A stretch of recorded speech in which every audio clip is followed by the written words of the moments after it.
മുഖ്യമന്ത്രിയുടെ മകൾ വീണയുടെ എക്സാലോജിക് കമ്പനിയെ കുരുക്കി രജിസ്ട്രാർ ഓഫ് കമ്പനീസിന്റെ നിർണായക റിപ്പോർട്ട്. CMRL-മായി നടത്തിയ ഇടപാട് അടിമുടി ദുരൂഹമെന്നാണ് ബംഗളൂരു രജിസ്ട്രാർ ഓഫ് കമ്പനീസിന്റെ റിപ്പോർട്ട്. ആവശ്യപ്പെട്ട രേഖകൾ കമ്പനി സമർപ്പിച്ചില്ലെന്നും ROC വ്യക്തമാക്കുന്നു. CMRL ഇടപാട് വിവരം മറച്ചുവെച്ചു. വിശദ അന്വേഷണം വേണം എന്നാണ് ROCയുടെ പ്രാഥമിക റിപ്പോർട്ട്. മുഖ്യമന്ത്രി മകൾക്ക് സൃഷ്ടിച്ച പ്രതിരോധം പൊളിഞ്ഞുവെന്ന് മാത്യു കുഴൽനാടൻ MLA പ്രതികരിച്ചു.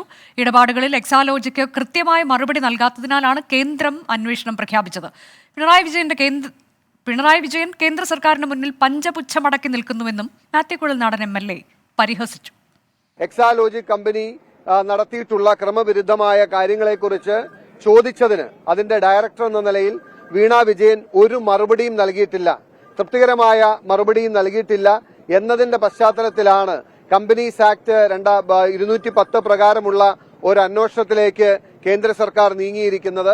ഇന്നത്തെ ദിവസം പൊളിഞ്ഞു വീഴുന്നത് മുഖ്യമന്ത്രി തന്റെ മകൾക്ക് വേണ്ടി തീർത്ത പ്രതിരോധം, മകളുടെ ഭാഗം കേൾക്കാതെയാണ് ഈ നടപടികൾ മുന്നോട്ട് പോയത് എന്ന് പറയുമ്പോൾ മകൾക്ക് പറയാനുള്ള അവസരം ലഭിച്ചിട്ട്, പറയാനുള്ള നോട്ടീസ് ലഭിച്ചിട്ട്, പറയാനുള്ള അവസരം കിട്ടിയപ്പോ എന്തുകൊണ്ട് മറുപടി പറഞ്ഞില്ല? ഷഫീദ് റാവുത്തർ വിശദാംശങ്ങളുമായി. ഷഫീദ്, ചോദിച്ച ചോദ്യങ്ങൾക്കൊന്നിനും മറുപടിയില്ല, GST അടച്ചു എന്നതിന്റെ മാത്രം വിശദാംശങ്ങൾ നൽകുന്നു. അടിമുടി ദുരൂഹതയാണ് CMRL ഇടപാടുമായി ബന്ധപ്പെട്ട് എന്നതടക്കം ഈ റിപ്പോർട്ടിൽ ചൂണ്ടിക്കാട്ടുന്ന വസ്തുതകൾ എന്തൊക്കെ? ബംഗളൂരു രജിസ്ട്രാർ ഓഫ് കമ്പനീസിന്റെ റിപ്പോർട്ടിലെ വിവരങ്ങളാണ് ഇപ്പോൾ പുറത്തു വന്നിരിക്കുന്നത്. ഇത് എക്സാലോജിക്കിനെ സംബന്ധിച്ച് അവർ മുൻപെടുത്ത നിലപാടിൽ നിന്നടക്കം വലിയ തരത്തിൽ വ്യത്യസ്തമായ ചില സംഭവങ്ങൾ, ചില കണ്ടെത്തലുകൾ അത് നടത്തിയിട്ടുണ്ട്. അതിൽ പറയുന്ന ഏറ്റവും പ്രധാനപ്പെട്ട കാര്യം, എക്സാലോജിക്ക് CMRL-മായി നടത്തിയ ഇടപാടിൽ അടിമുടി ദുരൂഹമായ ചില സംഭവങ്ങൾ നടന്നിട്ടുണ്ട് എന്നുള്ളതാണ്. ROC ആവശ്യപ്പെട്ട രേഖകൾ എക്സാലോജിക്ക് സമർപ്പിച്ചിട്ടില്ല, കരാറിന്റെ പോലും വിശദാംശങ്ങൾ ഹാജരാക്കിയില്ല. എക്സാലോജിക്കിന്റെ മറുപടിയിൽ ആകെ GST അടച്ചു എന്നുള്ള കാര്യം മാത്രമാണ് പറഞ്ഞിട്ടുള്ളത്.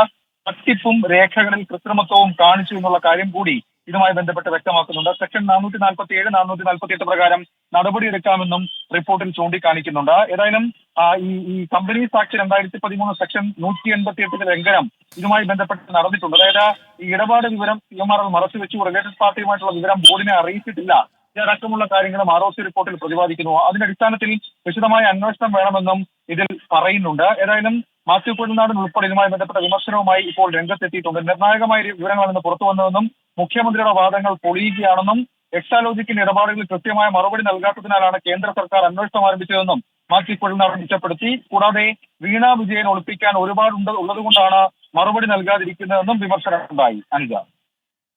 ഷഫീദ്, ഇതിൽ ഈ CMRL-മായി ബന്ധപ്പെട്ട വിവരങ്ങൾ മറച്ചു വെച്ചിട്ടുണ്ട് എന്നതാണല്ലോ റിപ്പോർട്ടിലുള്ളത്. അടിമുടി ദുരൂഹത എന്നും പറയുമ്പോൾ നൽകിയ സേവനത്തിനുള്ള തുക എന്ന പാർട്ടിയുടെ വാദം അതിനി നിലനിൽക്കുമോ? നിലവിലിപ്പോൾ ഈ ROC റിപ്പോർട്ടിന്റെ അടിസ്ഥാനത്തിൽ ഈ കമ്പനി ആക്ട് പ്രകാരം സേവനമായിട്ടടക്കം ഇടപാടുകൾ നടത്തുമ്പോൾ അതുമായി ബന്ധപ്പെട്ട രേഖകൾ, അതല്ലെങ്കിൽ അതുമായി ബന്ധപ്പെട്ട ട്രാൻസാക്ഷൻ രേഖകൾ അടക്കമുള്ള കാര്യങ്ങൾ വ്യക്തമാക്കണമെന്നാണ്.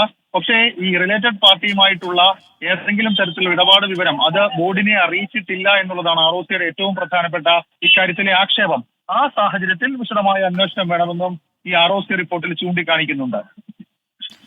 എക്സാലോജിക്കിന് വീണ്ടും കുരുക്കായാണ് ഇപ്പോൾ ROCയുടെ റിപ്പോർട്ട് പുറത്തു വന്നിട്ടുള്ളത്. ബംഗളൂരു ആസ്ഥാനമായ രജിസ്ട്രാർ ഓഫ് കമ്പനീസിന്റെ റിപ്പോർട്ടിൽ പറയുന്നത് അടിമുടി ദുരൂഹതയാണ്. CMRL ഇടപാടുമായി ബന്ധപ്പെട്ട് കാര്യങ്ങളെല്ലാം മറച്ചു വെച്ചിരിക്കുന്നു, ചോദിക്കുന്ന ചോദ്യങ്ങൾക്ക് ഉത്തരമില്ല, GST അടച്ചതുമായി ബന്ധപ്പെട്ട വിശദാംശം മാത്രമാണ് നൽകിയിട്ടുള്ളത് എന്നതാണ്.